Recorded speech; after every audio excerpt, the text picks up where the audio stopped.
welcome to the deep dive. We looked at this source you sent, Tips for Frugal Living, and we've distilled it down. Our mission here is basically to give you a shortcut to what this source says about being more, mindful with money. Yeah, and resources too. Exactly. It covers practical stuff. But the really interesting bit, I think, is the mindset change it talks about. That's really the core of it. The source defines frugal living less as just being cheap and more as a conscious way of living. Conscious how? Well, being mindful about spending, actively choosing needs over, those fleeting wants, making deliberate choices. I'm getting the most out of what you have. Right, maximizing value. It's all about intention.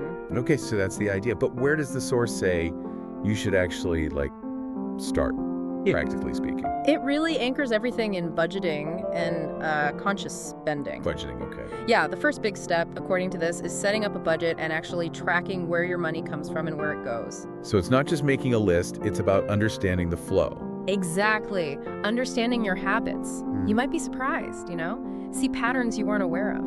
And does it suggest ways to get that clarity beyond just tracking apps? It does mention some practical things, like using cash sometimes. It makes the spending feel more real, more tangible in the moment. Oh yeah, I can see that. And it really pushes back against impulse buys. Taking that pause before you buy something unplanned or something you don't truly need. It's about thinking before spending. Right. Bringing intention, like you said, to each purchase. So once you've got that picture, the material gets into specific saving areas. Food seems like a big one. Oh, absolutely huge. It spends a lot of time on meal planning. Why meal planning specifically? Well, two reasons mostly. Saves money at the checkout, obviously, but also cuts down massively on food waste at home. That's a hidden cost people forget. Good point. And cooking at home. Highlighted as almost always cheaper than eating out or getting takeout. It's pretty straightforward savings there. Makes sense. Turn those planned ingredients into actual meals. Does it mention smart shopping tactics too? Oh, yeah. Sticking to a list is number one, fights those impulse buys again. Yeah. Considering store brands, they're often just as good but cheaper. Buying in bulk, but, and this is important, only if you'll actually use it all before it goes bad. Gotcha. No point buying a giant bag of something that spoils. Exactly. It even mentions, briefly, things like growing a bit of your own food, maybe herbs on a windowsill, that kind of thing. Connects you more, saves a little. Okay. Beyond the kitchen, what other expenses does it flag? I remember seeing something about subscriptions. Yeah, reviewing those recurring charges, canceling things you don't use or need anymore, they just quietly drain your account sometimes. Totally. What else? Buying used is a big one. Instead of always getting new stuff, and linked to that, preparing things you already have. Fixing instead of replacing. Or repurposing them before just tossing it and buying new. Again, maximizing value.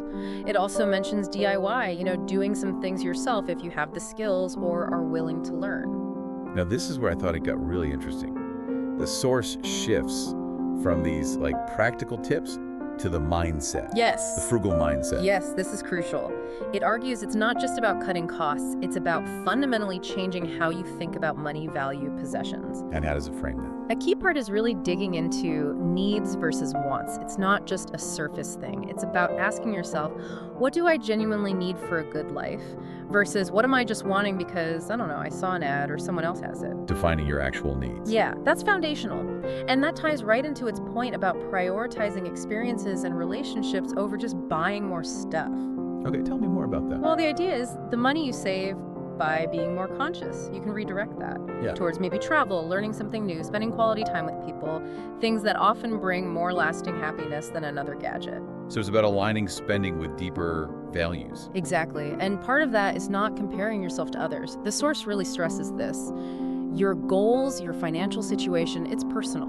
Don't get caught up in keeping up with the Joneses. Focus on your own path. So pulling it all together, what's the takeaway for someone listening? Well, the source suggests that if you combine these practical tips, the budgeting, the meal planning, buying used, with this shift in mindset, understanding your spending, valuing experiences, focusing on your needs, you can save money, yes, but also potentially live, as it puts it, a more comfortable life. Comfortable because your spending matches your priorities. Pretty much. Less financial stress, more resources for what truly matters to you. Okay, so here's a final thought then, based on this material. If frugal living is really about aligning your spending with your deepest values and priorities, Yeah.